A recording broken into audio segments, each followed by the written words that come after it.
Jeg har været i køkkenet her til morgen, og der har jeg lavet melklister. En hel gryde fuld. Og det har jeg tænkt mig at bruge til at så gulerødder. Jeg vil simpelthen putte gulerødsfrø op i det her melklister, og så vil jeg så det i bedet her bag mig. Vi er lige den sidste dag i juli her, og det er faktisk tids nok til, at man kan så nogle gulerødder.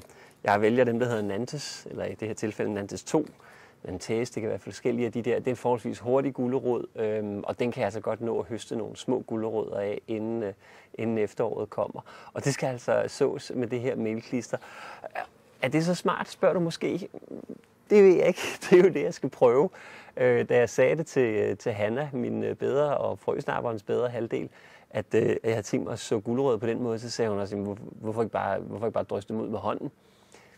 Det var heller ikke rigtig svar på. Jeg har haft den her idé stående på min have-idéliste i ganske lang tid, og jeg kan simpelthen ikke forestille mig, at det er mig selv, der har fået idéen. Så jeg må jo have læst det et eller andet sted. Nogen må have prøvet det her. Jeg kan ikke rigtig finde ud af, hvor, men nu prøver jeg det også, og så ser vi, om det virker. Og du kan jo lige prøve at se melklisteret her. Jeg har taget 1 dl mel og 5 dl vand, og jeg har altså gjort det et par gange. Jeg har også fejlet et par gange, fordi til at starte med tænkte jeg, det er jo ligesom en melbolle, så jeg puttede melet i og lidt vand og hen på varmen, og så stod jeg ellers og rørt. Det skal man ikke. Det satte sig uhjælpeligt fast i bunden. Så det, jeg har gjort med den her blanding, det er, at jeg har puttet melet i, den her deciliter, og så har jeg puttet lidt vand, og så har jeg stået ligesom med en melbolle, stået og rørt klumperne ud, og så til sidst fået den sidste, altså alt vandet i, så det til sidst kom 1/2 liter i, og så var det sådan noget tyndt melblader af halløj, og så varmede jeg det op, og så er det så, det jævner og bliver så til det her. Og jeg har tænkt mig at putte gulerodsfrø i, og så har jeg tænkt mig at putte det op i den her ganske almindelige, der står lige en plastikbøtte her, men det er en 4 liters pose. Det er lidt lettere at få det op i på den måde. Og så har jeg tænkt mig, at det skal være min sprøjtepose. Og jeg ved simpelthen ikke, hvor mange af de her frø, jeg skal putte i. Der er 3.000 cirka i en Nantes 2-pose fra frøsnapperen. Måske skal vi bare starte med lidt af det, ikke? Vi kan jo kigge. Jeg prøver. Nej, nu putter jeg sgu hele i. Det var 3.000 frø. Og ideen med det her er jo, at det skal være lidt nemmere at så det tyndt ud.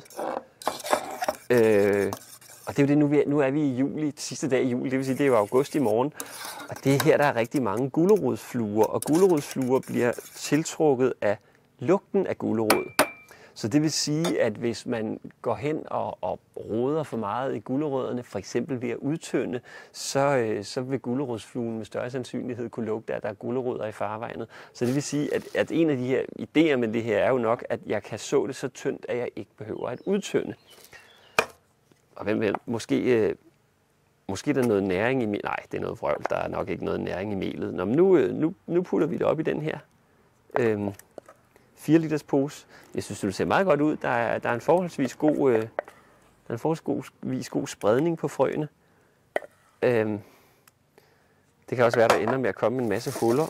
Få det lige lidt ned her. Ja, nu er der jo selvfølgelig frø over det hele. Jeg har ikke fået med dem. Jeg har en dejskraber, den prøver vi også lige at tømme lidt mere ud af.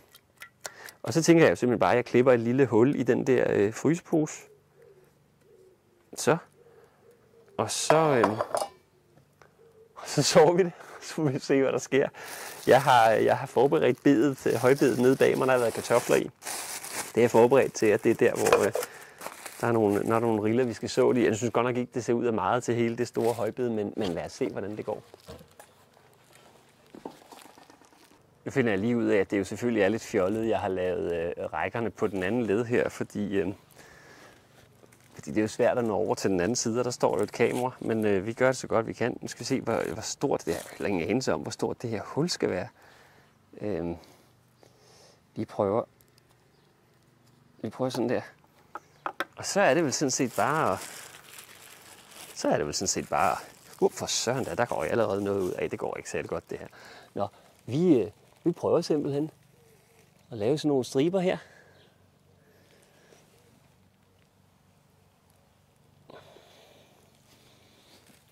Det ser da egentlig ikke så tosset ud, hvis jeg selv skal sige det. Nu må jeg hellere gøre sådan der, så jeg kan lige tage det andet til sidst. Ja, Altså, det går jo sådan set let nok. Jeg ved ikke rigtig, hvor langt det strækker, men det finder jeg jo ud af. Og så skal det jo sådan set bare dækkes til at have lidt vand. Og så skal jeg nok lave nogle opdateringer her på Frøsnapperens Facebook-side og Instagram, om hvordan det her forsøg det går.